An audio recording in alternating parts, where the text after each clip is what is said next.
Well, hello there, everybody. Angela's Hope here. So, I'm back on the beach and I'm totally thinking through a whole lot of things. And I guess I just want to talk about something I'm noticing. You know, when 2020 hit, I happened to be over in the Philippines, and so I spent some of my time there in the Philippines, but I also had to come back to the States, and really I was kind of forced back to the US. And it's been very interesting being in the United States. Being surrounded by a lot of wealth and being surrounded by just a lot of stuff, a lot of division. There's been a lot that's taken place since I've been overseas here in the U.S.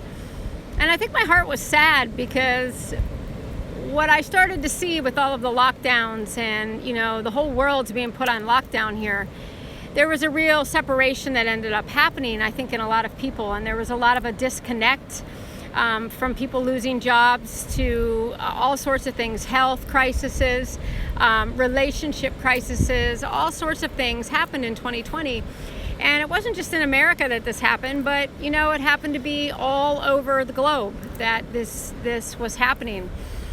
And so, you know, you continue to do your thing. I'm adjusting back to being in the U.S. And like I said, you know, surrounded by wealth and surrounded by a whole lot of different things.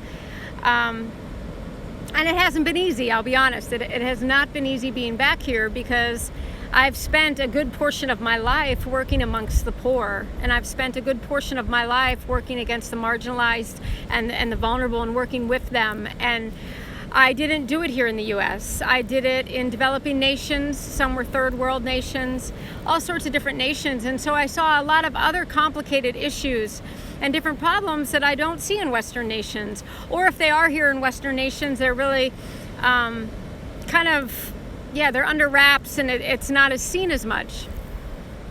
And so now we're into 2021 and I still can't get back over to where I was working before because of lockdowns and because borders are closed.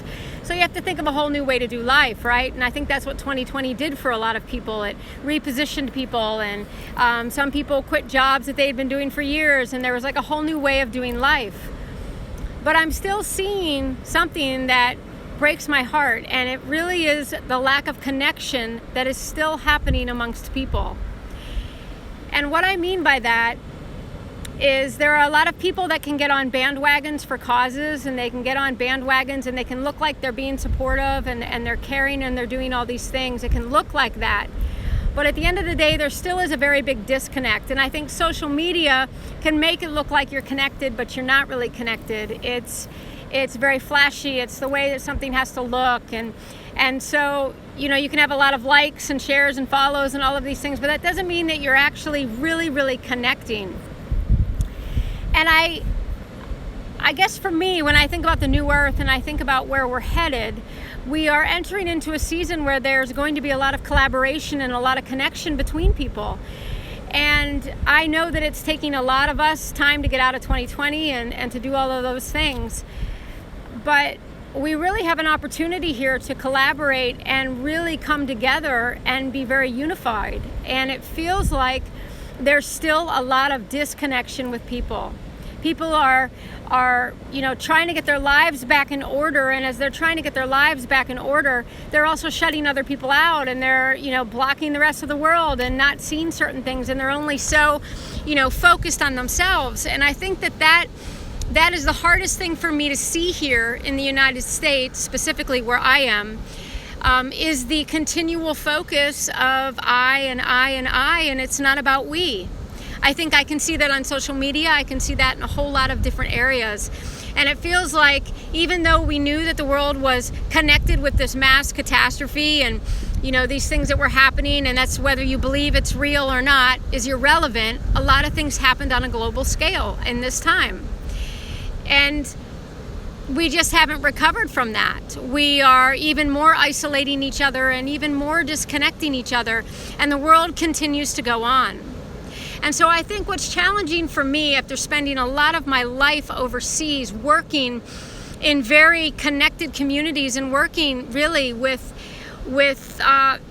you know, real issues that are serious, to come back here and see a nation spun out of control, or to continue to see the world spun out of control like it is, and people not becoming we but still stuck on me and I is sad. And so I guess what I'm saying by this is it's an observation.